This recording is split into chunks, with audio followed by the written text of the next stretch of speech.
Let me ask you a question. What if the only thing standing between you and the life you want is the decision to show up, not once, not twice, but every single day?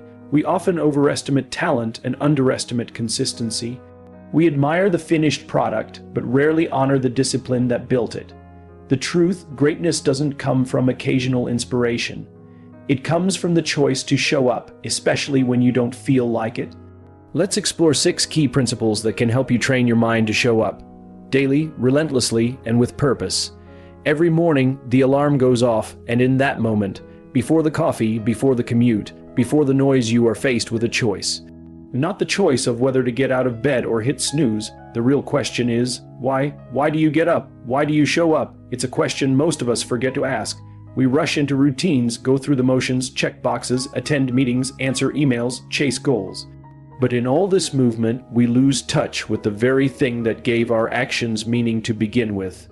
It's not the what or even the how that drives us, it's the why. That's the engine, that's the heartbeat. And without it, we burn out, not because we're weak or incapable, but because we're human beings who need purpose more than we need productivity. I once met a nurse named Sarah. She worked the night shift in a pediatric intensive care unit. For years, she wasn't the kind of person who bragged about her job. She didn't talk much about the pressure, the heartbreak, or the exhaustion. But when I asked her why she kept showing up, why she chose this, her answer stopped me. "I don't do this because it's easy," she said. "I do it because that one scared child might remember me smiling when they were most afraid." That's her why, not a paycheck, not recognition, not even results. A moment, a connection, a memory that might last a lifetime for someone who couldn't even say thank you at the time. That why kept her going on nights when the machines beeped louder than her thoughts, when the grief was too heavy for words, when her own family wondered if she was giving too much. She had something to hold on to, an anchor in the storm. We all need that. No matter your field, your title, your level of success, you need a reason bigger than the task, because life will test you, the world will push you, and when it does, motivation won't be enough. Motivation fades, discipline helps, but even that wavers. What lasts is meaning. What lasts is that internal compass pointing you towards something greater than yourself. I've spoken to entrepreneurs, teachers, first responders, athletes, artists. And the ones who thrive, not just survive, are the ones who have found a reason to keep going that's rooted in service, contribution, or love. It's rarely about money. It's rarely about being the best. It's about impact. It's about showing up for something or someone. A teacher once told me her why was to be the kind of adult she never had growing up. Every time she walked into her classroom, she remembered the feeling of being overlooked as a child. And she made it her mission to ensure no student in her care ever felt invisible. That's powerful. That's transformative. And that's what sustained her through years of underfunded schools, long hours, and challenging students. Not the test scores, not the performance reviews, but the why. If you don't know your why, you'll default to distraction. You'll chase applause instead of meaning. You'll seek out comfort instead of growth. And eventually you'll ask yourself, what am I even doing this for? That question doesn't just haunt people mid-career. It haunts people in college. It haunts people who seem like they have it all. It haunts people who once knew their why but forgot it somewhere along the way. You don't need to have some grand mission statement to get started. You just need clarity. Clarity about what matters. Clarity about who you want to be. Clarity about the difference you want to make. Start small, start honest, ask yourself, when have I felt most alive? When have I felt proud? Not because someone praised me, but because I knew I did something that mattered. Whose life do I want to touch? What values do I want to represent, even when no one's watching? Write it down, literally. Put it on a sticky note. Put it in your phone. Put it somewhere you'll see when you're tired, when you're doubting yourself, when quitting feels easier than continuing. And revisit it often. Your why isn't a one-time discovery. It's a practice, like brushing your teeth or working out. It needs attention, it needs reflection, it evolves, but it's always there, waiting for you to come back to it. To realign, to remember, and here's the beautiful part. When you show up with a clear why, others feel it. People are drawn to clarity. People are inspired by someone who knows who they are and why they do what they do. You become more than a role. You become a cause, a spark, a mirror that reminds others they too can lead with purpose. Imagine a team where every member knows why they're there. Imagine a company where the mission isn't just painted on the wall, but pulsing in the work. Imagine a community where people wake up, not because they have to, but because they get to. Because they're building something that reflects their deepest values. That's not a fantasy, that's possible. And it starts with you, with your choice, with your why. We don't rise because life gets easier. We rise because we have something worth rising for. Your why is your foundation, your fuel, your fire. On the days you feel like a fraud, on the days you feel unseen, on the days you feel like none of it matters, go back to your why. Because when you remember why you started, you'll find the strength to continue. When you remember who you're doing it for, you'll find the courage to go one more round. And when you live from that place, you don't just survive. You lead, you inspire, you leave something behind that outlives you. So tomorrow morning, when your feet hit the floor, don't just ask what you have to do. Ask why it matters and let that answer shape everything that follows. There's a moment each morning that quietly defines the direction of your life. It's not grand or dramatic. No one sees it. There's no applause or recognition. It's the moment your alarm rings and a quiet voice in your head whispers, "You don't have to do it today." It's the moment that reveals who's in charge, your purpose or your preference. That moment is where the first negotiation begins. 5 more minutes won't hurt. You trained hard yesterday, so you've earned this. It's just 1 day off. And before you've even brushed your teeth, your brain has already brokered a deal with your comfort. Here's the truth most people don't want to hear. Your mind is a master negotiator. It doesn't argue with force, it whispers, it bargains. It seduces you with logic and emotion until you're convinced that quitting, delaying, or half showing up is the smarter move. You don't even realize it's happening because it feels so reasonable. But that's the trap. Discipline is never built on reason. It's built on resolve. The most dangerous conversations we ever have are the ones we have with ourselves. You don't lose the day because it was too hard. You lose it because you entered the debate in the first place. If you make room for the negotiation, you've already given your comfort the microphone. The most consistent performers in the world, whether athletes, leaders, soldiers, or entrepreneurs, aren't made of steel. They don't wake up thrilled every day. They're not superhuman. They've simply removed the option to negotiate. That's it. They've declared their commitments non-negotiable. They've trained their minds not to obey their mood, but to honor their mission. A Navy SEAL doesn't roll out of bed thinking, "Do I feel like it today?" He moves because he has decided in advance what today requires. There's a difference between being reckless and being faithful. Faithful means you trust the process. You show up whether the conditions are ideal or not, whether the sun is shining or it's pouring rain. You trust that every act of showing up is casting a vote for who you want to become. This is where most people get it wrong. They wait for motivation. They think if they just listen to enough speeches, watch enough reels, or read the right quote, they'll feel ready. But the most important movements in your life won't wait for motivation. They begin in motion. You don't get motivated and then move. You move and then you feel the spark. Action precedes inspiration. That's the real formula. Think back to the last time you did something hard, something you didn't feel like doing, but you did anyway. Maybe it was going for a run, making that uncomfortable phone call, or sitting down to work when distraction called. Notice how your energy shifted the moment you started. Your body followed your decision, your mind adjusted to your movement, and suddenly, the resistance began to fade. This is how leaders are built, not in dramatic moments, but in tiny ones. The hard truth is, if you're still negotiating with yourself every morning, you haven't fully decided. Commitment isn't a one-time choice, it's a daily contract, a decision renewed every single day in the dark before anyone is watching. No one will give you permission to stop the negotiation. You have to take it for yourself. You have to decide, deep in your core, that your purpose matters more than your preference, that your word to yourself is sacred. That 5 more minutes isn't harmless, it's a slow erosion of integrity. Every time you choose comfort over commitment, you send a message to your subconscious. my word doesn't matter, that message compounds. It affects how you lead, how you relate, how you trust yourself.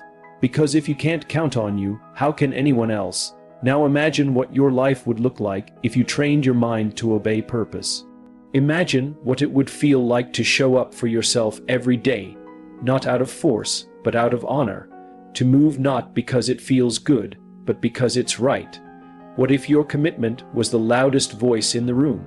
This isn't about perfection. It's not about grinding yourself into burnout. It's about clarity. It's about deciding once and for all that some things are off the table, that certain actions, waking up, showing up, pushing through, are no longer debatable.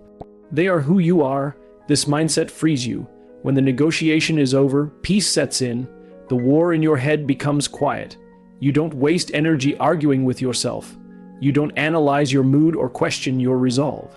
You move because that's what you do. Discipline becomes identity. Think of the strongest people you admire. Their greatness isn't built on rare talent. It's built on quiet consistency, on thousands of unseen, uncelebrated decisions to do the hard thing. Every day they choose not to negotiate. Every day they cast a vote for the future they believe in. You are one decision away from becoming that person, but that decision won't be made in public. It will be made in the dark in bed when the alarm rings. And when it does, the voice will whisper again, just 5 more minutes. That's your cue, not to argue, not to delay, but to rise. We often fall into the trap of believing that success must be complicated, that growth demands grand gestures, that to be extraordinary, we must start with something monumental. So we map out ambitious plans, commit to lie, altering goals, and imagine a version of ourselves that is drastically different from who we are today. And then, not long after, we crash, not because we lack potential, but because we ask too much too soon. The truth is, our minds don't respond well to pressure disguised as ambition. Pressure overwhelms the nervous system. It provokes resistance, and resistance, when repeated, becomes avoidance. When we decide we'll run 5 miles every morning before sunrise, or read a book a week, or meditate for an hour a day, we're not building discipline. We're building an exit strategy, because these goals, as noble as they may be, are often unsustainable for a mind not yet trained for them. But what if we removed the friction? What if we made it so ridiculously simple that our minds had no reason to say no? That's the difference between dreaming and doing. When we aim for too much, we're often still trapped in the fantasy of who we might be someday. But when we start small, when we simplify, we're forced into the present, into doing, into action. And action, no matter how small, is always more powerful than intention. Imagine a person who wants to become a writer. Inspired, they block out their weekend, set a timer for 4 hours, and stare at a blank page. Nothing comes, doubt creeps in, they tell themselves, maybe I'm not cut out for this. They close the laptop, another year passes, the dream fades, but now imagine a different approach. The same person tells themselves, I'm going to write 1 paragraph a day, just 1. No deadlines, no pressure, just consistency. 1 paragraph becomes 2, 2 becomes a page becomes a chapter, and in a few months they're not just writing. They are a writer, not because they declared it loudly, but because they showed up quietly. We build identity not through declarations, but through behavior. The tiniest actions, repeated consistently, begin to alter the way we see ourselves. And once our identity begins to shift, momentum carries us. Because it's no longer about what we have to do, it's about who we are. A powerful study from Stanford University revealed that the most effective way to create lasting behavior change is through tiny habits. Micro-actions so small they almost seem ridiculous. Why? Because they don't trigger fear. They don't awaken our inner critic. They don't light up the part of the brain wired to protect us from perceived failure. Instead, they slip under the radar of resistance. They feel safe, so we repeat them, and through repetition they grow. Consider the person who wants to get in shape. They sign up for a gym, buy new clothes, commit to a strict routine. It lasts a week, maybe 2. Then life happens. 1 missed session turns into 3. Guilt sets in. Motivation dips. Soon they're back where they started, only this time with added frustration. But now picture someone who starts with 5 push-ups a day. Just 5, no gym, no gear, no fanfare. It's so simple, so accessible that it becomes hard not to do. And because it's easy, it becomes consistent. And that consistency builds confidence. Eventually, 5 turns into 10. 10 into 20, the habit expands because the foundation was built without resistance. Simplicity is not the absence of ambition. It is the most intelligent expression of it. When we make it simple, we're not lowering our standards, we're increasing our odds. We're designing for reality instead of fantasy. The power of simplicity isn't just in how easy it is to start, but in how deeply it embeds itself into who we are. When we succeed in small things, we create a track record, a trail of wins, and these wins compound. They give us proof. Proof that we can trust ourselves. Proof that we're not just dreamers, we're doers, and that proof is everything, because nothing builds self-trust like follow-through. And nothing guarantees follow-through like simplicity. Let's say you want to meditate, but every time you try, your mind runs wild, you get frustrated, you tell yourself you're bad at it, so you stop. But what if your goal was simply to sit still for 1 minute a day, not even meditate, just sit? 1 minute, you'd likely do it. And after a week of 1 minute sits, maybe you decide to close your eyes. Then focus on your breath. Then suddenly you're meditating, not because you forced it, but because you allowed it to grow. This is how we bypass resistance, not with force, but with design. Growth doesn't require dramatic effort. It requires consistent effort, and consistency is only possible when the bar is low enough to clear daily. It's not about doing everything today, it's about doing something every day, because the goal is not to impress. It's to persist. In the world of high-performance athletes, coaches often talk about minimum effective dose. The smallest amount of training required to produce an adaptation, not the most you can do, but the least you must do. That same principle applies to our mental training. We don't need to rewrite our identity in one day. We just need to prove every day that we're becoming the kind of person who shows up. Small doesn't mean insignificant. It means strategic, it means wise, it means lasting. Every massive oak tree started with a single acorn. The acorn didn't become a tree overnight. It had to root, it had to reach, it had to endure, and it could only do so because someone, protected it long enough for it to grow. Your dreams are the same, fragile at first, vulnerable to criticism, exposed to doubt. They don't need pressure, they need protection, they need simplicity, they need patience. You don't need to be great today. You need to be present, you need to be consistent, you need to be kind to yourself, and above all, you need to keep it so simple that resistance has nowhere to hide, because the path to greatness is not paved with giant leaps. It's carved through small, daily steps, taken so consistently, so faithfully, that over time they become a part of you. So start small, stay steady, and trust that even the simplest of beginnings can lead to extraordinary outcomes. Make it ridiculously simple, then do it again tomorrow. There's something profoundly powerful about the stories we tell ourselves. Every day we wake up and play out a script, sometimes inherited, sometimes written in pain, sometimes copied from others. And that script governs how we show up. Whether we rise with confidence or hesitate with doubt depends far less on the strength of our will and far more on the depth of our identity. We often think we need more discipline, more motivation, more willpower. But what if the real shift happens not in what we do, but in who we believe we are? Willpower is like a battery, finite, exhaustible, and fragile under pressure. It's why we can be so determined in the morning, but cave by nightfall. It's why we commit with fire in our hearts at the start of the week, and then find ourselves negotiating with the snooze button by Wednesday.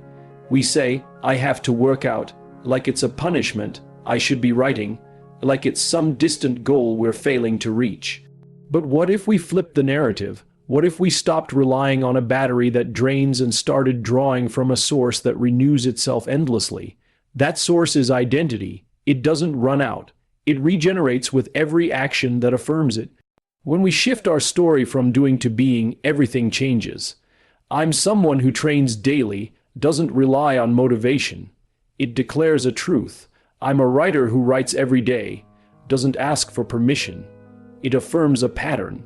The identity leads and the behavior follows. It becomes not what you're trying to do, but simply who you are. You see this principle everywhere once you look for it. The person who runs at 5 a.m. in the pouring rain isn't superhuman. They just see themselves as a runner. It's not discipline that gets them out the door, it's identity. Skipping the run isn't an option because it conflicts with who they are. The person who keeps showing up to write, even when the words don't flow, isn't obsessed with productivity. They're just a writer. Writers write, that's what they do, that's who they are. It's not willpower, it's alignment. We act in harmony with our self-concept. This is not just theory, it's psychology. Identity-based habit formation shows us that when we believe something about ourselves, we work, often subconsciously, to prove it right. If you believe you're someone who always falls short, your habits will mirror that. But if you believe you're someone who finishes what you start, your actions will begin to align with that story, and it begins with a single, intentional shift, upgrading the narrative you carry about yourself. This shift doesn't require you to become someone you're not. It invites you to remember who you are at your best. Think back to the moments when you felt fully alive, times when you followed through, when you led, when you created something meaningful. Those moments weren't anomalies, they were glimpses of your truest self. The key is making that version of you the foundation, the default identity. When you do that, you don't force yourself, you become yourself. Imagine waking up and not needing to fight with yourself. No internal battle over whether to go to the gym or hit snooze. No tug-of-war about whether to write today or tomorrow. You simply act in accordance with your identity. It's not, what should I do today? It's, what does someone like me do? And the answer is obvious. You've already decided. You've already become. But it takes courage, because changing your identity, even subtly, is a form of rebirth. It's letting go of comfort narratives. It's no longer saying I'm lazy to avoid effort, or I'm not good with discipline to excuse inconsistency. It's no longer hiding behind I've always been this way. It's standing up and saying, this is who I am now, and that takes guts. Not because it's hard, but because it's unfamiliar. And we often fear the unfamiliar more than we fear failure. Real change happens when we move past behavior modification and into identity transformation. Think of someone quitting smoking. The ones who succeed don't say, I'm trying to quit. They say, I'm not a smoker. That subtle difference speaks volumes. It's not just a behavior they're resisting. It's a person they're no longer willing to be. The shift is identity, deep, and that makes it sustainable. And here's the beauty, identity is built through small, repeated actions. Every time you go for that run, write that paragraph, show up when it's hard, you're casting a vote for the kind of person you are. And with each vote, your identity strengthens. Eventually, you no longer need to remind yourself or push yourself. It becomes instinct, second nature. It's just who you are now. You don't have to fake it. You don't have to convince yourself. You just have to act as though it's already true, because in doing so, it becomes true. The brain is remarkably adaptable. It doesn't care if your identity is rooted in the past or created in the present. It just reinforces what you tell it consistently. So choose wisely. Choose consciously. Choose an identity that empowers rather than limits you. It's not about becoming something different. It's about returning to the most honest version of you, the one that isn't negotiating with effort, the one that isn't bargaining with excuses. It's the version that simply is. When you live from that space, there's no more battle. No more pushing the boulder uphill every day. You begin to glide because your mind and actions are finally in sync. This is how lasting change begins. Not with another motivational video or another to-do list, but with a deep internal decision. This is who I am now. This is what someone like me does. And from that place, you don't have to rely on willpower, because identity doesn't run out. It only gets stronger every time you show up in alignment with it. So write the new story, not later, not when you feel ready, right now. Choose the identity that pulls you forward instead of holding you back. Because when your habits become an extension of who you are, showing up isn't something you have to force. It's something you get to do, and eventually, it's something you wouldn't dream of living without. There's a reason we so often break promises to ourselves, but rarely to others. When no one's watching, when no one's checking in, when no one's waiting on us, it's far too easy to quietly step back from the commitments we swore we'd honor. We convince ourselves that skipping one workout, one meeting, one promise isn't a big deal. And maybe, in isolation, it isn't. But the danger isn't in the one missed task, it's in what it rewires inside us. Every time we quietly step away from something we said mattered, we reinforce a story that our word to ourselves doesn't really count. And once that belief takes root, consistency becomes a game of chance. That's where accountability becomes the game changer, not the soft, polite kind, but the kind that carries just enough weight to make you think twice before slipping. Imagine you're standing at the edge of a decision. It's early, you're tired, and your alarm just went off. You plan to run, but it's cold, your bed is warm, no one would know if you stayed, and right there, in that quiet moment, your mind begins a negotiation. The excuses rush in, the comfort calls louder. But what if you knew that someone was expecting a message from you after the run, or that your friend would check your workout stats before starting theirs, or that you committed publicly to a challenge with real stakes? That shift from personal to public, from private commitment to external expectation, does something incredible to human behavior. It wakes up the part of us that cares deeply about keeping our word to others, especially when we know they're counting on us. We are social beings, we thrive in community, and we rise when we know others are watching not to judge us, but to believe in us. One entrepreneur found a brilliant way to tap into this. He made a pact with his accountability partner. Every time he failed to follow through on a specific goal, his partner would get $100, but only if the partner noticed and called him out. If they both missed it, the money was lost to the system. What happened? They both got sharper, more attentive, more disciplined, because now, missing the mark didn't just feel like a personal slip, it created a ripple of responsibility. It mattered, and not in a shameful, punitive way, but in a way that honored commitment. We move toward pleasure, yes, but we move away from pain faster. That's how our brains are wired. That's how evolution protected us. And while growth and habit change are long-term plays, pain offers a short-term incentive that bridges the gap. The discomfort doesn't have to be massive, it just has to be enough. Enough to make skipping more uncomfortable than showing up. Enough to make the friction of commitment smoother than the sting of letting someone down. Enough to give your future self a fighting chance. This isn't about creating fear or guilt. It's about creating gravity.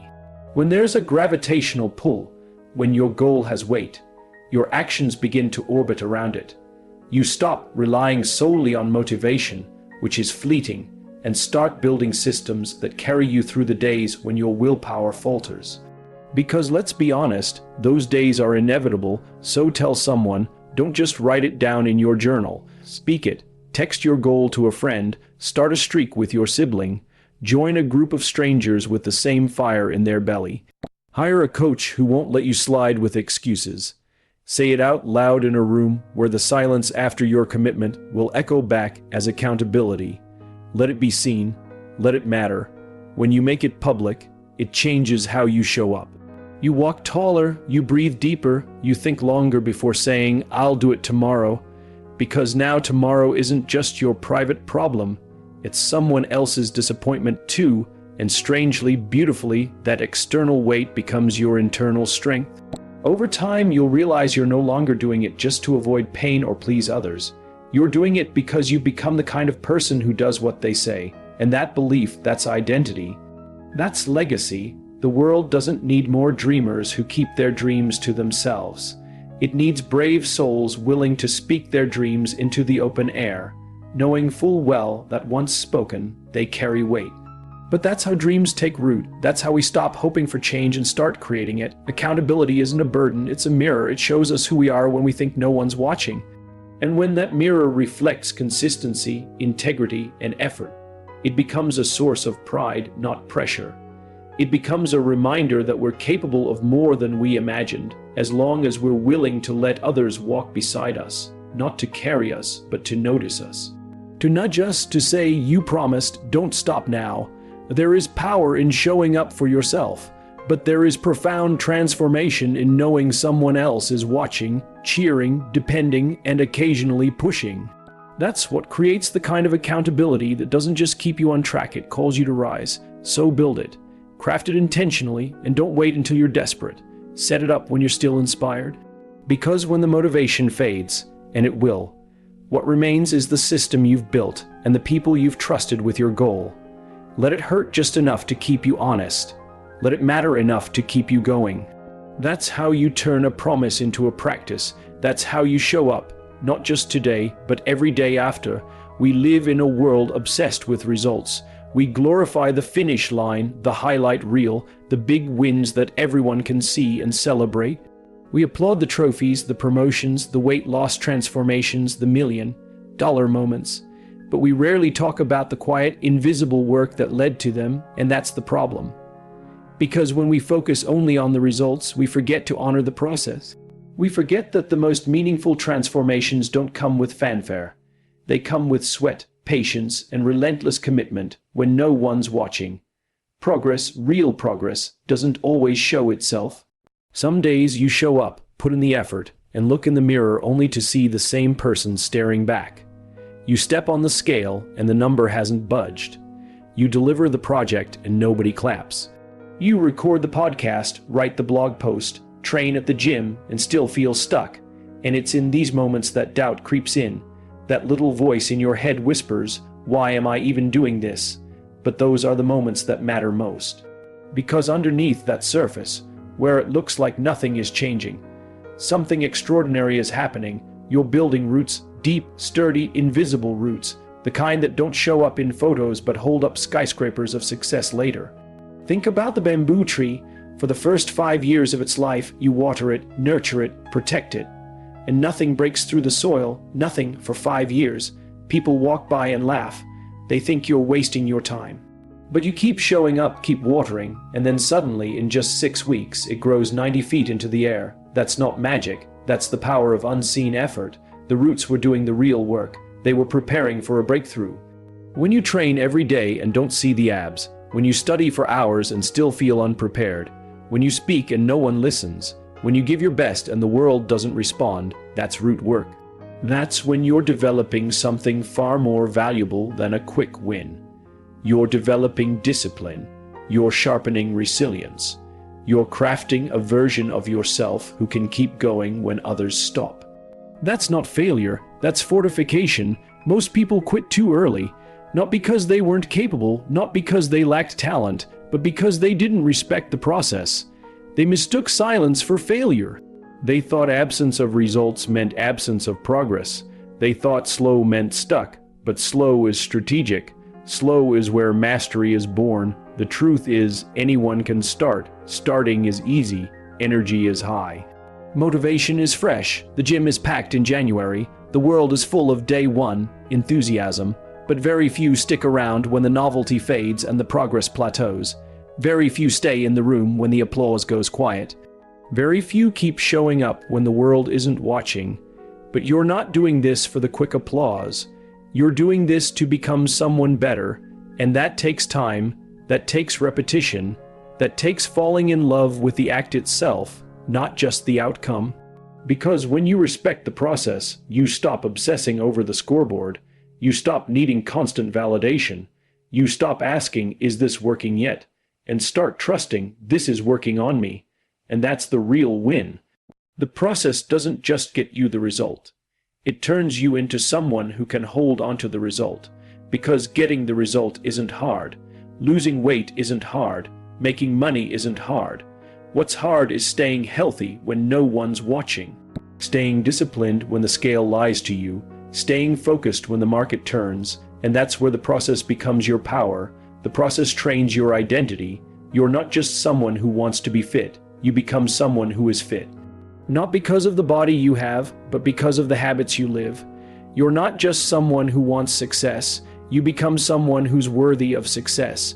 Because you've proven to yourself, through repetition, that you show up no matter what. Every rep counts. Every hour matters. Every boring, invisible, thankless effort adds a brick to the foundation, and one day you'll wake up, and people will call it overnight success. They'll say you're lucky. They'll say you came out of nowhere, but you'll know the truth. You'll know about the 5 years underground, the late nights, the tears, the silence, the stretch of time where it felt like nothing was happening, when in fact everything was. That's why you can't quit at 80%. You can't stop watering the seed just because the soil looks dry. You can't leave the gym just because the mirror doesn't reflect your effort yet. You can't throw away your manuscript just because no publisher has called. You're not just writing words, you're becoming a writer. You're not just lifting weights, you're becoming an athlete. You're not just managing a side hustle, you're becoming an entrepreneur. It's not about the immediate result, it's about the permanent transformation. Respect the dull days, respect the routine, respect the part where no one is clapping, because that's where your real strength is forged. That's